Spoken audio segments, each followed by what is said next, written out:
Hi, this is Swan with Swan Amity Studios, and today we are going to be quilting a wild feather just like this one. I always say that I don't do feathers in the formal sense.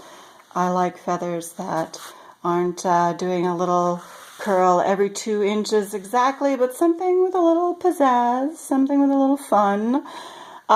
Today we are quilting with a sumptuous King Tut thread. The 1003 is the number of this one. It's so rich and beautiful with red and black, which is perfect for this project. You can see that the feather shows up on both sides. Little bits of the red disappear in the red, little bits of the black disappear in the black. It's just fun. I'm enjoying it. So we're going to make another one up here in this block and show you how we make a wild feather. We're going to drop our needle down in first, right in the corner where the sashing starts. And we're going to bury our tail. So we've just drawn the thread up from the bobbin, and now we're going to put the thread into a self-threading needle, and we're going to bury that right in the direction that we plan to begin stitching in. And we're burying about 1.25 inches. I'm going to hold on to those tails as we get started. So the tails are just wrapped around my finger right now so that they won't go anywhere as we drop the needle down in. And we're going to get started with a little run on our feather spine here. So, start slow, and as we gain confidence, we go ahead and speed up accordingly. We stop when the thread is outside of our control, and move our hands. Slow start, speed up, come to the tip of our spine. Now, I like to start my feathers from the side, on the side that we intend to work, but from the bottom. That's just how I work most comfortably. So I'm going to add to the side I'd like to begin on. And as the machine moves out of my control, we go ahead and move our hands. All the way to the bottom. Now that that thread is kind of locked in, we're going to go ahead and clip the tail. And I'm going to take that last pin out from the corner there. All right, let's get going. We follow the edge of our spine and make the curl that begins our feather. And we're not backtracking exactly. We're kind of making some ribbony curls today. So it doesn't matter if you go back over your original line. I'm going to make the next one come almost to the sashing. The feather spine. You can see we're traveling up the feather spine, out and around, and then making those curls as deep as we want to. This one's going to be a little more curly than the previous ones. We have more room to fill up. Back into the spine. Now here on our next one, we're going to make a small one. We have our little indent in the feather spine. Small curl close to the center, mostly because we have a lot more room to fill up as we get to this broader portion of the block. Now we want to get down into this section. We've got that section to fill up. So as we come out and around, we just want to make sure that we get our curl big enough to fill in that space. And back out, crossing over our lines where we want to, and back into the spine. Let's do another small one so we can fill in some of those extra spaces. Nice little small one right there.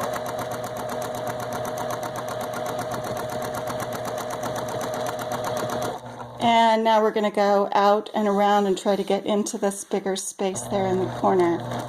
So as we follow this one out, We try to come all the way up to the edge of our sashing, out and down and around, and then we can make that curl as deep as we like.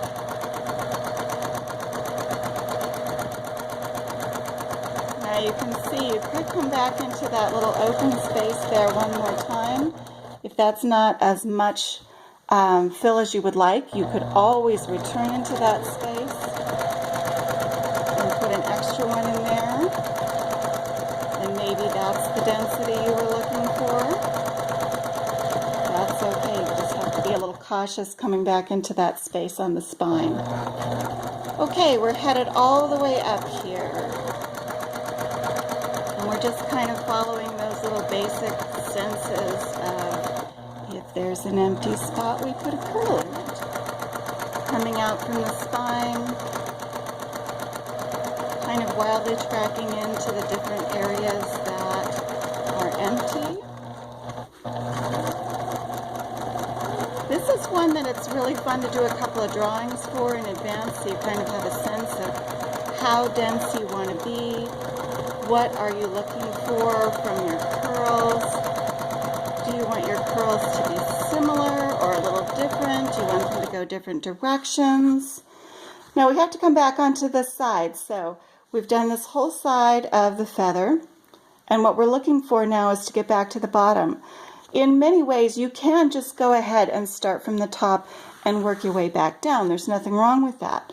But personally, I like a feather that has 3 different ridges in the spine. I think it's pretty. I think it has a lot of center definition. And I like starting my feathers from the bottom, so that works best for me.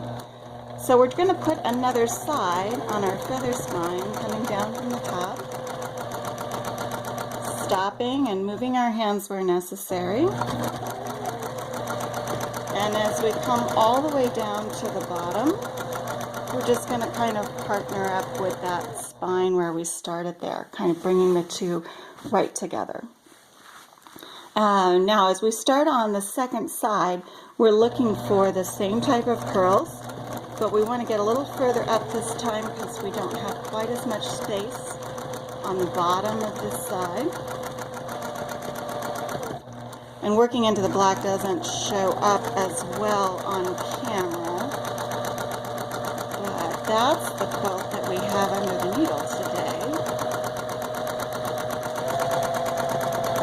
Let's take a little moment, and as we come into these corners, we're just going to turn the quilt just a little bit because we can, and see a little bit more of the space that we're working into.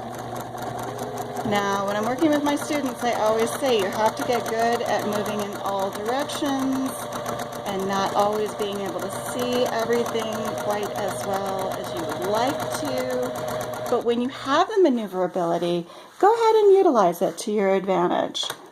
Let's see if we can get another little light down in on that dark space right there. Maybe that will make a difference. Okay. One more here. Now, if you're familiar with what I do, you know that we're working with the Amity gloves today, that it is designed to be a glove that has a lot of control without any plastic or rubberized surfaces.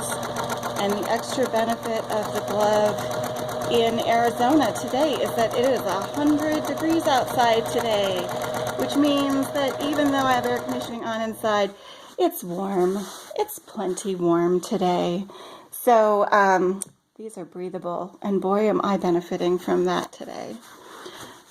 Of course, those are available on my website. If you like them, they are in the tools section of swanamity.com. Now, you notice we have this little empty space down here, and that's just a little more empty space than I would like. So we're going to pay attention to that as we come into this corner here.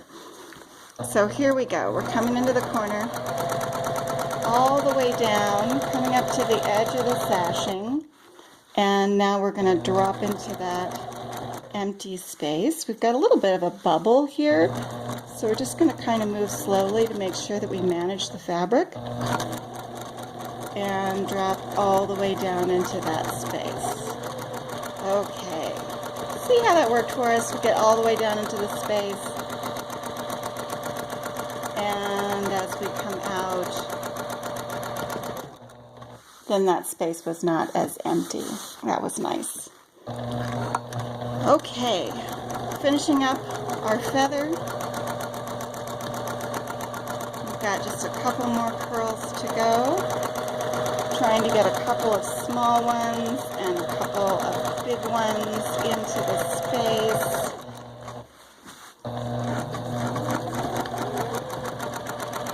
I like this one. This one's going to be a nice one. I think I'm going to put a little extra curl in that one since it's close to the top. Fantastic. And I think we've got room for just one more, a little tiny one right there. And as we come back to the spine, we're just going to stop. We're going to bring our needle up. And we're going to clip that thread a little long tail. And then we're going to pull our bobbin thread to the surface. And if you know me, you know that I don't bury all my end tails while I'm working. I leave that for sitting on the couch just a little bit later when we're nice and comfy at the end of the day. So there is our wild feather. We have some other ones going on in the space here. And we'll be filling this one up with beautiful wild feathers and then some lovely sashing quilting to finish it off. Thanks so much for watching Wild Feathers with Swan at Swan Amity Studios. And we hope that you are enjoying the summer scrap elimination. Stay tuned. After this week, you've got 4 more. We'll see you soon.